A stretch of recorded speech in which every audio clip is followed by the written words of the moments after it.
And we are here again. We're here. We're going to do this. Are you ready? All right, I'm going to be honest with you. I absolutely loathe the vile speech that floods the internet. Words rooted in anger, disgust, and hate, it's everywhere. And it stirs up so many emotions like fear, frustration, and even rage. And before I knew it, that toxic cycle was shaping my own headspace.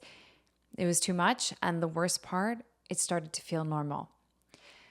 That was my wake up call. I realized I had to guard my mind, so I started auditing my feed. And I hit the not interested button again and again.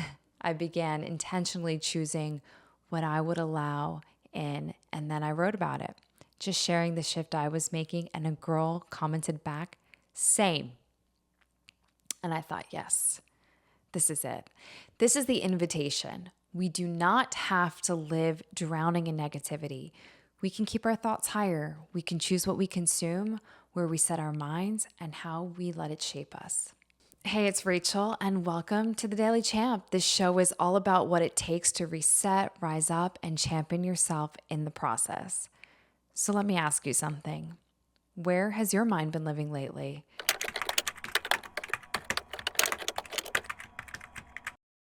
What you feed your thoughts with, what you let shape your desires, and where you draw your priorities from is going to set the tone for your whole life. If I were to give you the most straightforward answer before we go any deeper, it would be this. Lift your perspective, set your mind higher. Don't settle for the noise down here when you are made to think and live above it. This isn't just good advice, it's an invitation. Choosing where you set your mind is a deliberate act.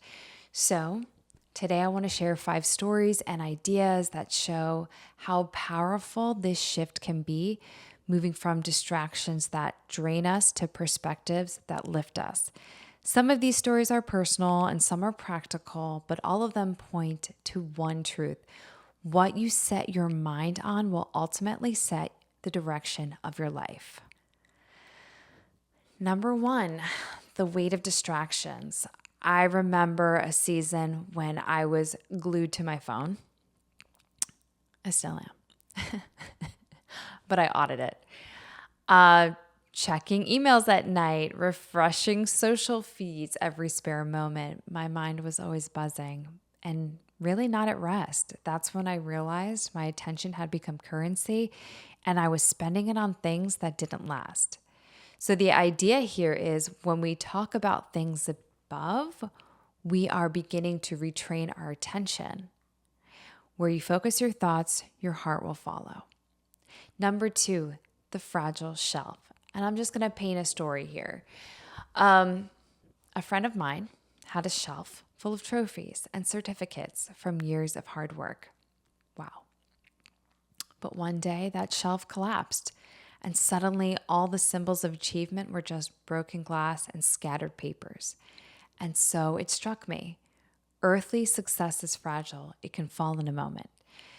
True achievement isn't in the shelf we build here, but in the character, faith, and love we carry with us forever. Number 3, the airport moment. I once sat in an airport during a delayed flight, and then it was a canceled flight. And I was surrounded by people who were stressed, pacing, and complaining. And I was definitely one of them. I've got stories. And my friends know me well. In the annoying general population moments, I let my frustration be known. I let my voice be known. Okay. But meanwhile, a little kid nearby was content with a coloring book. And I remember seeing that family, and yeah, the mom and dad were really stressed out, but the kids were having fun. So that contrast hit me hard. You know, while the kid wasn't worried about schedules, and rightly so, but he was just present. So the idea here is when you set your mind on higher things, they can help make you steady in life's delays. You carry peace that others notice. Number 4, the wilderness reset. I was living in New York City and I took this really big, adventurous trip. It was a horseback ride deep into the Canadian Rockies. There was no cell service, no deadlines, no news cycles screaming for attention, no boy drama, no girl drama, no work drama either. But it was just creation. It was silence. It was stillness. And in that space, without the constant pull of the outside world, I remembered what truly matters: relationships, gratitude, and simply being present. It was like my soul had finally room to breathe again. So the idea here is sometimes you need a reset. Physically stepping away from earthly noise, it can help realign your inner world with things that matter. And number 5, the limbo decision.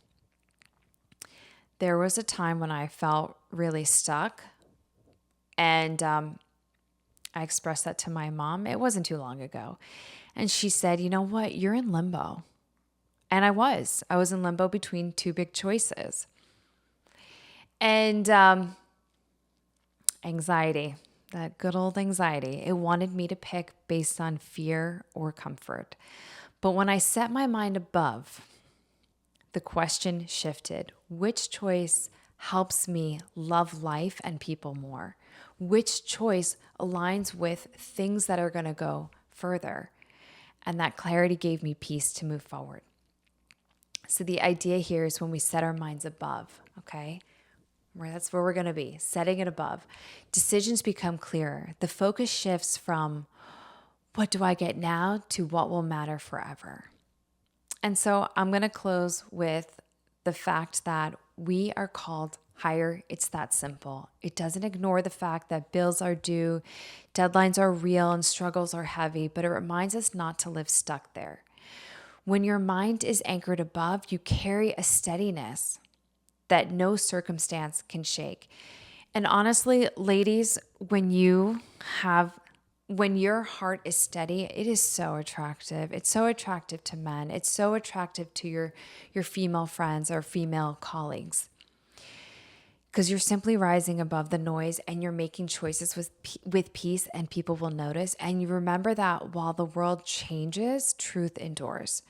So this week, ask yourself daily, where is my mindset? Is it on the fleeting or is it on the long term? And to that point, if you want to talk about these questions together, please join my Facebook group. It's also called The Daily Champ, and it's where we keep the conversation going daily.